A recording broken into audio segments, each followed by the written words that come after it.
শর্তগুলো রয়েছে তার মধ্যে প্রায় 131টি শর্তই বাংলাদেশের বিপক্ষে যাবে। জনগণের স্বার্থের সাথে এই চুক্তি কতটুকু সঙ্গতিপূর্ণ সেই বিষয়ে পরিষ্কারভাবে জনগণের সামনে তুলে না ধরে নির্বাচনের মাত্র 3 দিন আগে তড়িঘড়ি করে এই চুক্তি সম্পন্ন করা হয়। আমাদেরকে বলা হচ্ছে যে এই চুক্তির কারণে বাংলাদেশে পোশাক খাত, রপ্তানি খাতের উপরে যে শুল্ক আরোপ করা হয়েছিল সেই শুল্ক থেকে 35% শুল্ক থেকে 19% যে শুল্ক করা হয়েছে, এই সুবিধা পোশাক খাত পাবে। এটা একটা বড় প্রাপ্তি। কিন্তু আমরা প্রত্যেকেই জানি যে ট্রাম্পের যে শুল্ক নীতি সেটি আদালতের মধ্য দিয়ে সেই শুল্ক প্রদান করার যেই নীতি সেটি বাতিল করা হয়। ফলে অন্যান্য দেশ থেকে 10 থেকে 15% শুল্ক তারা এখন আদায় করতে পারবে এবং বাংলাদেশে সেটা 19%। বন্ধুরা, এছাড়া আপনারা জানেন যে কতগুলো রয়েছে তার মধ্যে বিশ্লেষকরা বলছেন প্রায় 131টি শর্তই বাংলাদেশের বিপক্ষে যাবে আর মাত্র 6টি শর্ত বাংলাদেশের জন্য। এই শর্তগুলো একটা ক্ষতির দিক নিয়ে আসবে।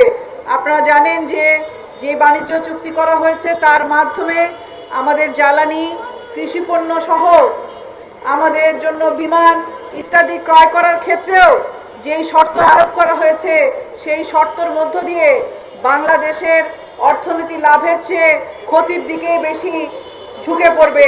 সেই জায়গা থেকে সারা দেশে এই চুক্তির বিষয়ে সরকারের দৃষ্টি আকর্ষণ করা হয়েছে।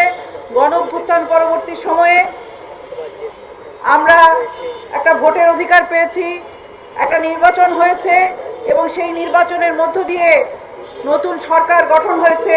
আমরা সেই সরকারের কাছে আহ্বান করি বাংলাদেশের জনগণের যে ভাবনা, বাংলাদেশের সার্বভৌমত্ব নিয়ে, বাংলাদেশের অর্থনীতির স্বার্থ নিয়ে, বাংলাদেশের স্বার্থ যাতে এই চুক্তির মাধ্যমে কোনোভাবে না ক্ষুণ্ণ হয়, সেই জায়গায় আমরা আশা করি বর্তমান সরকার, বিগত সময়ে অন্তর্বর্তীকালীন সরকার যে চুক্তি করে গিয়েছে সেই চুক্তির পুনর্বিবেচনা করবেন, সেই চুক্তি সংশোধন করার জন্য যা যা উদ্যোগ নেওয়া দরকার সেই উদ্যোগ গ্রহণ করবেন। আমাদের দেশের সার্বভৌমত্ব, আমাদের দেশের স্বার্থ বিঘ্নিত হয় এমন কোনো চুক্তি আমরা চাই না।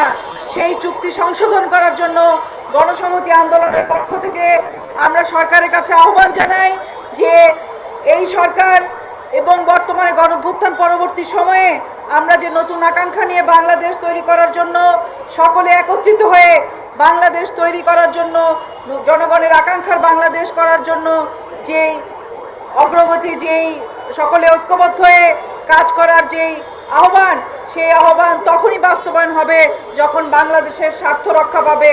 সকল চুক্তি যাতে বাংলাদেশের স্বার্থের বাইরে না যায় সেই বিষয়ে সরকারকে সতর্ক থাকতে হবে। সরকারকে প্রমাণ করতে হবে যে সরকার বাংলাদেশের স্বার্থের পক্ষে, বাংলাদেশের স্বার্থের বাইরে সরকারের এবং এই দেশের জনগণের আর কোনো স্বার্থ নাই।